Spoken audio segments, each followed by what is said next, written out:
I'm about to reveal the next $4,000 trillion idea. It's not crypto, it's not AI, and it isn't a drug. In fact, it's much bigger than all of those things combined. It's so big that it'll put every financial instrument that ever existed to shame.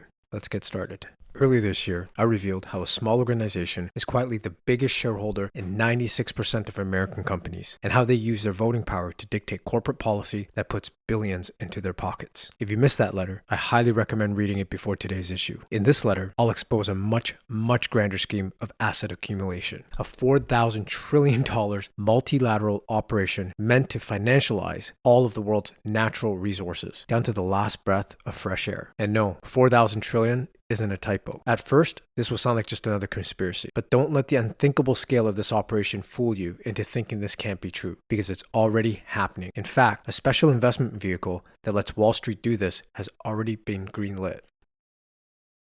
You've all probably heard about Bill Gates and his farmland grab. For the past decade, the tech billionaire has been gobbling up hundreds of thousands of acres of farmland. He's accumulated so much land that last year, he owned a mind-boggling 242,000 plus acres, making him America's largest farmland owner. But as big as landowner as he is, Gates is just a poster child for a much bigger land grab. As I exposed in my letter, Food Wars, the Next Pandemic, behind the scenes, there's a massive transfer of farmland from individual farmers to asset managers. For example, the Teachers Insurance and Annuity Association of America, one of the largest pension funds in America, has acquired more than 2 million acres of farmland since 2010. That's 10 times more than Bill Gates. Why is so much institutional money suddenly flocking into a historically ignored and low-returning asset class? Many analysts think Wall Street is pursuing this land grab for the sheer economic value of that land, but there's much more to it.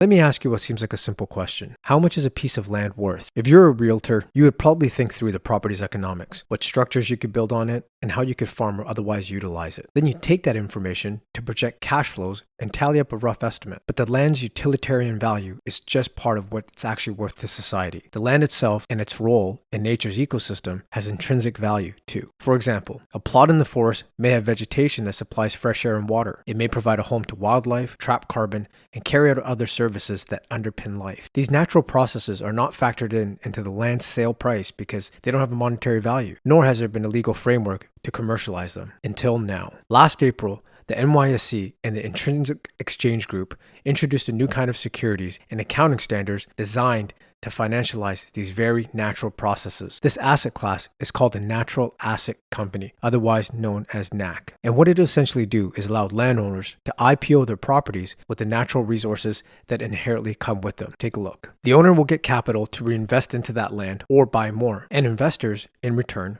will get a share of the rights to its natural services and any profits that may come from them. Here's the scheme in a nutshell. Number 1, identify a natural asset. Number 2, create a natural asset company. And number 3, convert that into financial capital. In other words, Wall Street will take all of nature's natural processes, things that have always been your inherent right by nature, and turn them into financial capital. The wonders of Mother Earth will become a service that Wall Street will earn royalties from. Proceeds from a Knack initial public offering will be used to manage the specific natural asset and potentially acquire additional natural assets or return value to the owners. And oh boy, is there a ton of money to loot from nature. According to the IEG, nature's assets are estimated to be worth over 4 quadrillion globally. That's 4,000 trillion with 15 zeros. That's 8 times more than all of the world's economic assets combined. You may be asking, how on earth will it make this fly with the public? How can this be possible? Well, it's very simple. They'll use climate change fear-mongering the same way they have successfully used it to push ESG. And they'll use this time-tested narrative to make you believe it's for your own good. Look at all the lofty promises of this asset class from the IEG's now removed presentation. If you want a full copy of that, click here. Knacks are advertised as a creative way to capture a non-utilitarian intrinsic value of nature. But how do you derive value from something that's universally owned by everyone? Well, you don't. If you dig deeper,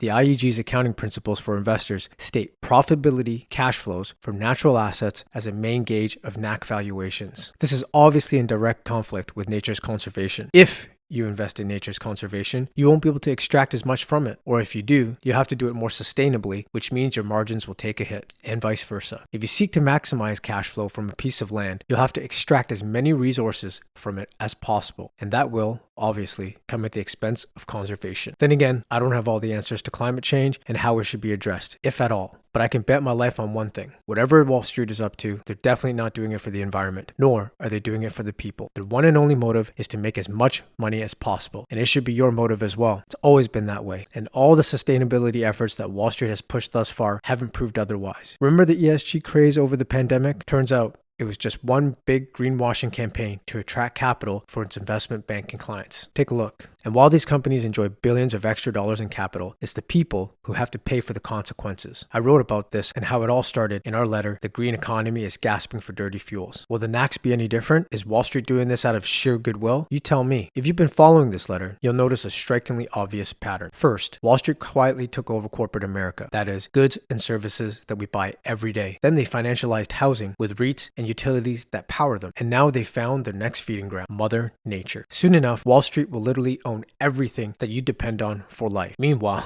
you'll own nothing and be happy, just as the World Economic Forum has told you. Be aware and share this with your friends and colleagues who are open-minded enough. Otherwise, your next camping trip may come with an extra charge for that fresh mountain air, invoiced by BlackRock. Seek the truth and be prepared.